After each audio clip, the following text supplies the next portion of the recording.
Monsieur le Président du SPIS, Mesdames et Messieurs, chefs d'entreprise, Mesdames et Messieurs, les associations de consommateurs, je voulais, au nom du ministre du Plan et de l'Économie, au nom de mon collègue ministre de la Solidarité et de la Microfinance, au nom du secteur d'État, vous saluer. Vous dire que nous sommes très honorés d'être parmi vous ce matin pour vous accompagner et pour vous encourager dans ce que le Sénégal devrait faire depuis longtemps, c'est-à-dire l'industrialisation.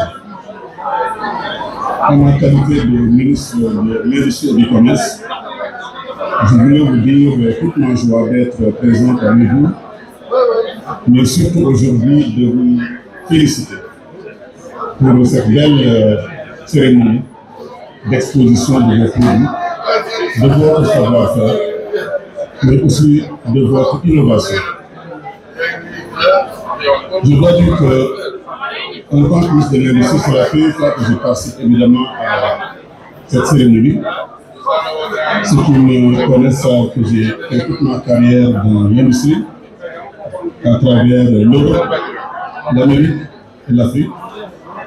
Et je peux vous dire que vous avez devant vous un grand partenaire de l'industrie sénégalaise. Je vais juste vous dire la vision du président de la République et du chef de l'État sur le futur de l'industrie sénégalaise. Nous avons, au cours de ces 65 dernières années, connu un développement industriel en dents de scie, avec d'abord des politiques agressives au début des années 70,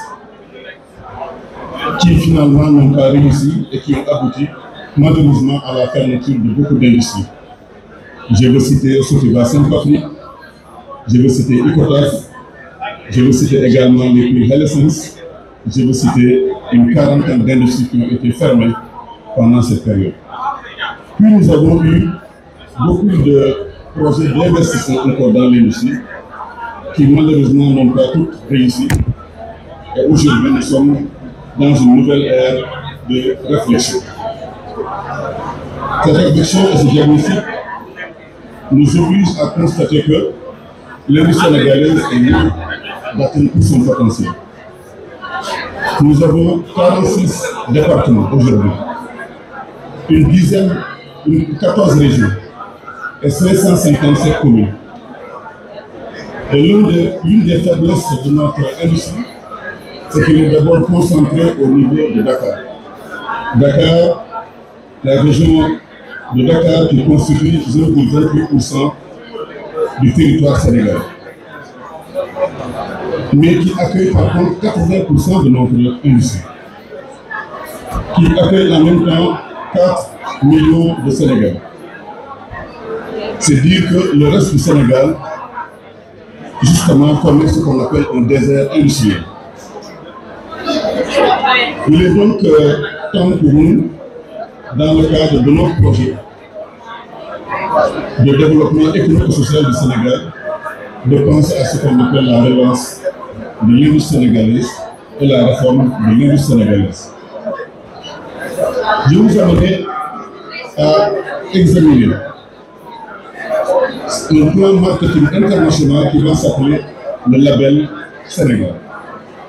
Je voulais, mesdames et messieurs les industriels, vous amener à soutenir ce grand projet que nous avons de Invest in Sénégal.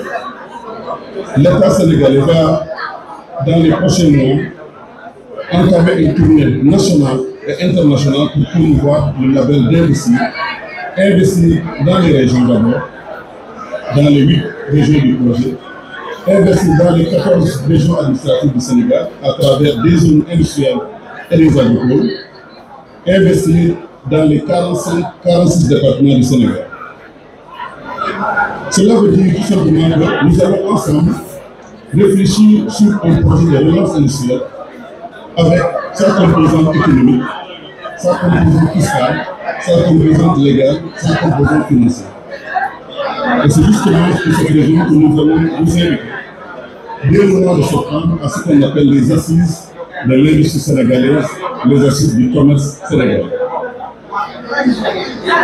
Cela veut dire que nous devons réfléchir ensemble sur les réformes du code d'investissement, qui aujourd'hui parle de zone économique spéciale, avec un certain nombre d'installations fiscales et non fiscales, mais nous pensons qu'il faut aller beaucoup plus loin. Il faut aller beaucoup plus loin pour réformer certainement l'impôt sur le revenu. Aller beaucoup plus loin pour réformer le code des investissements. Aller beaucoup plus loin pour réformer justement le système foncier au Sénégal. Ce sera l'un des grands thèmes de ces assises de l'industrie et du commerce. Nous devons aussi réfléchir sur le financement. Le Sénégal va être dans les prochains mois, dans les prochaines années, un pays pétrolier, avec des revenus financiers issus du pétrole et du gaz, qu'il va falloir réinvestir, qu'il va falloir orienter assurément vers l'industrie et vers le commerce. Nous devons aussi penser à un projet de loi sur l'industrie. On en a parlé hier, loi du Conseil des ministres.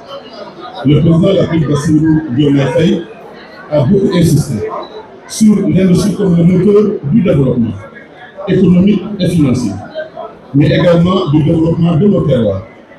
Le terroir de la Casamance, le terroir du Burundi, le terroir du Kayor et du Baol, le terroir du Fouta.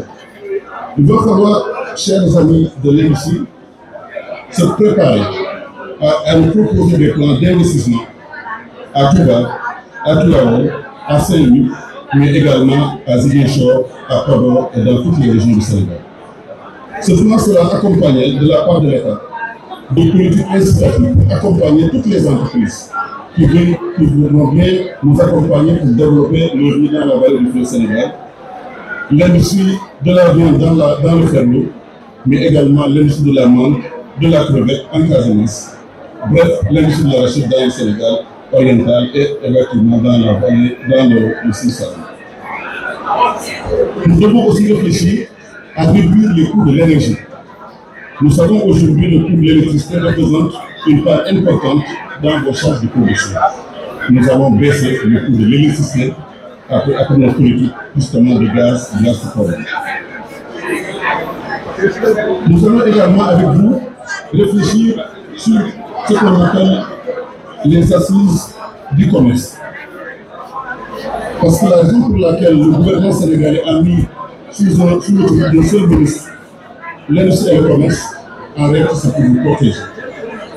Tant qu'on ne protégera pas l'industrie contre les importations massives venant des pays étrangers, tant qu'on ne protégera pas contre les subventions internationales qui sont offertes à ces matières premières, en fait, on n'aura pas d'industrie. Et je peux vous dire que le ministre de l'Industrie que je suis sera un champion de la protection de l'industrie sénégalaise. Est-il normal que le Sénégal laisse venir sur son terroir des produits déjà subventionnés? Est-il normal que le Sénégal accueille sur son territoire des produits de moindre qualité? Est-il normal que le Sénégal ne subventionne pas justement ces industries locales pour en faire des champions? L'autre initiative que nous allons faire, c'est accompagner les investisseurs sénégalais à l'international. Nous allons préparer ensemble l'Expo Osaka 2025 pour faire en sorte que le patronat, le SPIS, monsieur le directeur général, monsieur le président, puissent accueillir les industriels sénégalais au Japon, à Osaka précisément, pour présenter le savoir-faire sénégalais, pour présenter l'industrie sénégalaise, les matières premières, les produits finis, leur innovation à 180 pays pendant 6 mois. Donc nous allons organiser Osaka 2026 en rapport avec vous pour que vous soyez connus en Asie, en Amérique, ou surtout partout dans le monde. Je voulais aussi vous annoncer la création d'un fonds de soutien à l'industrie. Un fonds dont le but sera de promouvoir justement le développement économique et industriel du pays. L'objectif sera évidemment de vous encourager à être plus compétitifs et à créer plus d'emplois. Donc nous comptons sur vous en tout cas pour investir, innover créer des emplois sur l'ensemble du territoire et justement rendre le Sénégal prospère, rendre le Sénégal riche, rendre le Sénégal heureux pour faire en sorte que nos jeunes puissent rester dans le pays et contribuer au développement du pays. Je vous remercie de votre attention.